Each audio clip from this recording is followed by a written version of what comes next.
Dear students and my dear friends, today I will discuss about the working of Pelton wheel.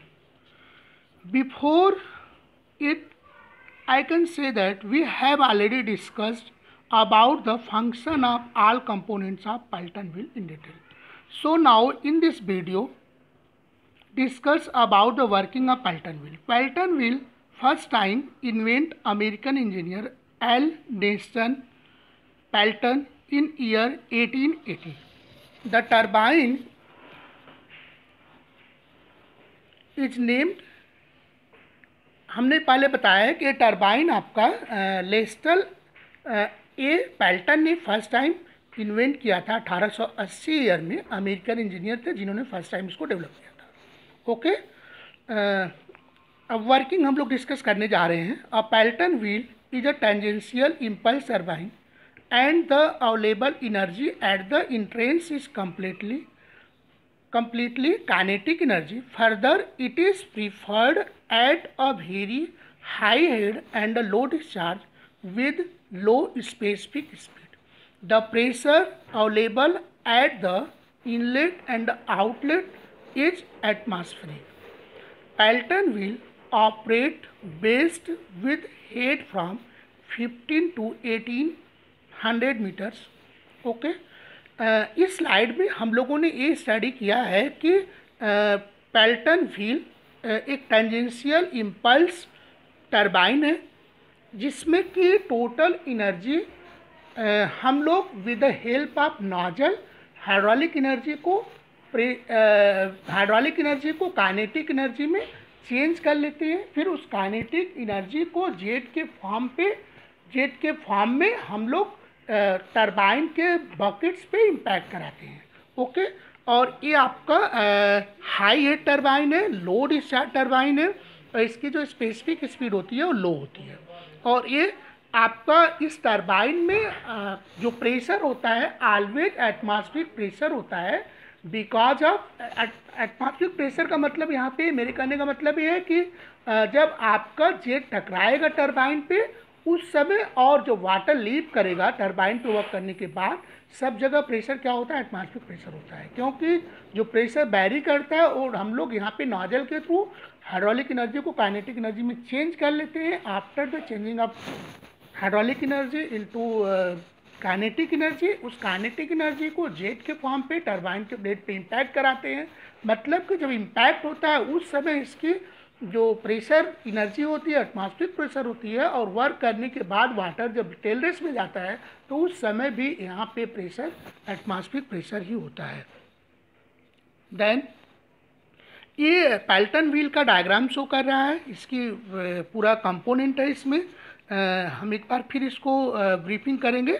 यहाँ पे penny stock है जो कि यहाँ पे डैम से कनेक्टेड होगा. इधर डैम होगा, डैम से कनेक्टेड होगा पेनी स्टॉक, जिसके थ्रू यहाँ पे हम लोग वाटर को ले आते हैं नोजल में, और नोजल फिर इसको कन्वर्ट करता है प्रेशर एनर्जी को काइनेटिक एनर्जी में, और जेट के पंप पे टरबाइन के बकेट पे इम्पैक्ट करता है. ठीक है, ये ब्रेकिंग जेट यहाँ पे लगा हुआ है. हमने इसका फंक्शन बता दिया है आप लोगों को क्या होता है. ये बकेट्स है, ये जो लगे हुए हैं इसके माउंटेड है जो व्हील पे, एंड रनर है, ये वाला पार्ट इसका रनर है. पिच सर्कल है, मीन्स कि ये जो बकेट का मिडिल पॉइंट है उस पर एक सर्कल ड्रॉ किया गया है जो कि इसका पिच सर्कल है. एंड इसकी केसिंग है, ये वाला जो इसका पार्ट है केसिंग है. ये टेल स्टॉक है जहाँ पे वाटर वर्क करने के बाद यहाँ पे स्टोर होता है, केसिंग है. ठीक है, इसके बाद नेक्स्ट स्लाइड इसकी वर्किंग दिखा रहा है. Working of Pelton wheel turbine.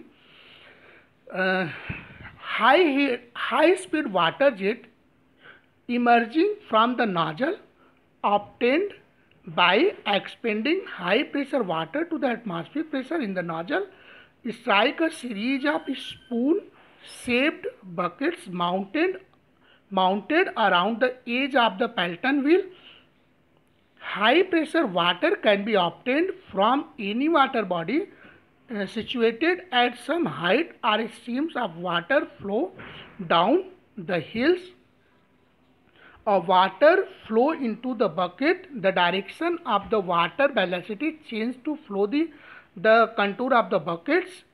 These jets flow along the inner curve of the bucket and leave it in the direction opposite to that of increasing jet. When the water jet contact the bucket, the water exert pressure on the bucket and the water is deaccelerate as it does a U-turn and flow out the other side of the bucket at low velocity. The change in momentum of water jet developed an impulse on the bucket of the wheel of Pelton turbine. This impulse does work on the turbine and generate the torque and the rotation in the shaft of the Pelton wheel. अब हम आपको simply language में बता रहे हैं। पहले ये जो पेन स्टॉक है ये डैम से कनेक्टेड होगा। डैम से water with the help of valve, हम लोग यहाँ पे वाल्व लगा होता है जिसके थ्रू वाटर इसमें इंटर कराते हैं। इंटर करने के बाद यहाँ पे पेन स्टॉक के लास्ट में हम लोगों ने नोजल लगाया है। ये नोजल है, नोजल के थ्रू क्या करते हैं, इसकी टोटल प्रेशर एनर्जी को काइनेटिक एनर्जी में चेंज करते हैं। काइनेटिक एनर्जी में चेंज करने के बाद हम लोग उस हाई वेलोसिटी के जेट को हम लोग बकेट पे इम्पैक्ट कराते हैं टेंजेंशियली। जब ये इम्पैक्ट करता है तो ये आगे की तरफ रोटेट करेगा इस डायरेक्शन में, फिर दूसरा बकेट आएगा, तीसरा आएगा, तो इसमें क्या होगा, मोमेंटम डेवलप होगा। तो मोमेंटम की वजह से क्या होता है, व्हील आपका मूव करता है, व्हील मूव करेगा तो इसमें मूवमेंट की वजह से ये इसी के सेम शॉट पे कपल्ड होता है इलेक्ट्रिक जनरेटर।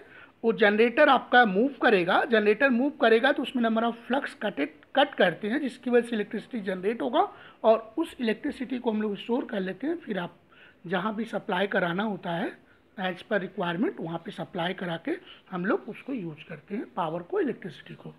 ओके, तो इसका सिंपल वर्किंग था जो हमने बताया आपको।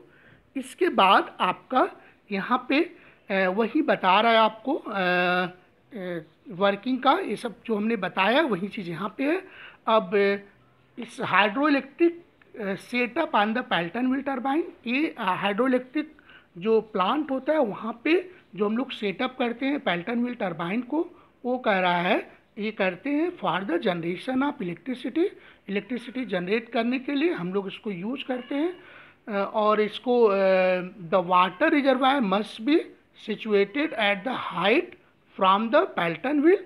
ये कह रहा है कि यहाँ पे हम लोग जो वाटर रिजर्वायर है, मीन्स के जो डैम बनाते हैं, हाई हेड पे होना चाहिए। जितना ज़्यादा हेड होगा उतना ही पेन स्टॉक में प्रेशर जनरेट होगा, मीन्स कि वहाँ पे आपको पोटेंशियल एनर्जी मिलेगी और due to potential energy penstock के अंदर प्रेशर एनर्जी बढ़ेगी, जो कि यहाँ पे कन्वर्जन होगा with the help of nozzle kinetic energy में। उस काइनेटिक एनर्जी को हम लोग बकेट पे सेंड करते हैं। ये आपको यहाँ बता रहा है। अब यहाँ पे to obtain quality power output constant speed is maintained in the turbine. To maintain constant speed of turbine water flow through the nozzle is change in the jet servo controller sphere valve are used to control the change of jet hallowed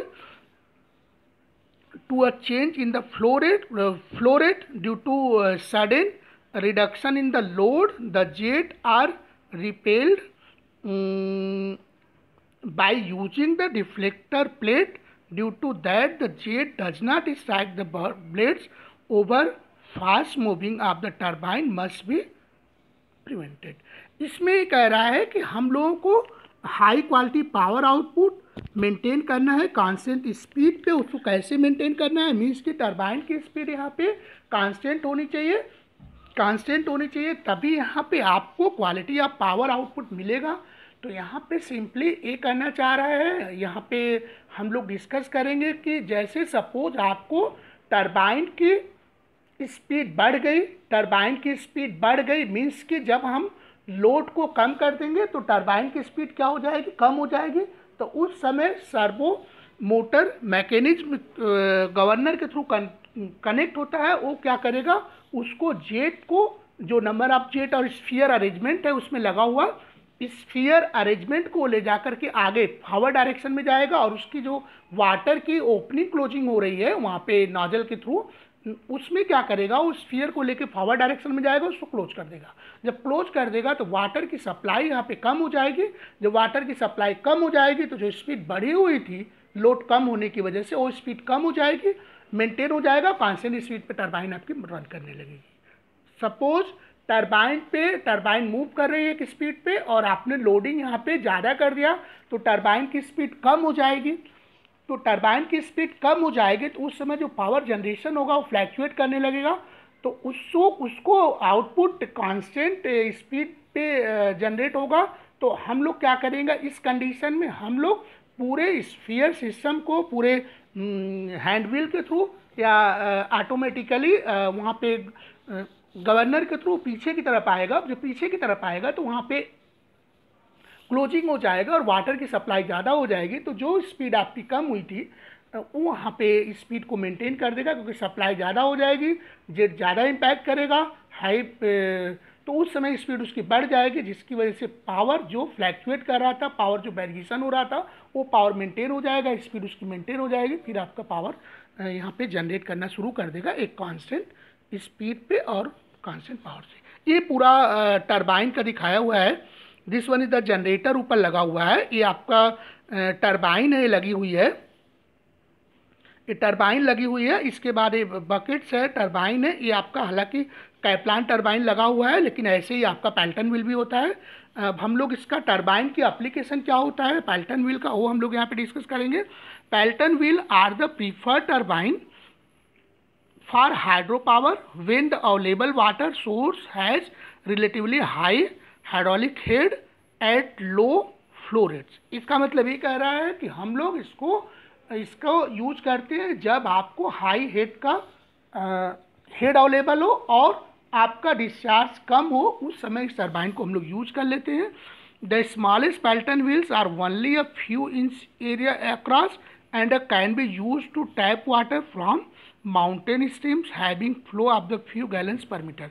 ये कह रहा है कि हम लोग इसको use कर सकते हैं स्मॉलेस्ट पैल्टन व्हील, छोटा पैल्टन व्हील बना करके इसको हम लोग फ्यू इंच एरिया कवर करके हम इस टरबाइन को यूज कर सकते हैं। मतलब यहाँ पे सिंपली ये कह रहा है कि हम लोग इसका एप्लीकेशन जो है आप अपने अकॉर्डिंग जैसा भी आपको पावर जनरेट करना है, जिस तरह से हेड अवेलेबल है उसके अकॉर्डिंग टरबाइन को मैन्युफैक्चर करके उसको यूज कर लेंगे। तो ये हो गया आपका working of Pelton wheel turbine.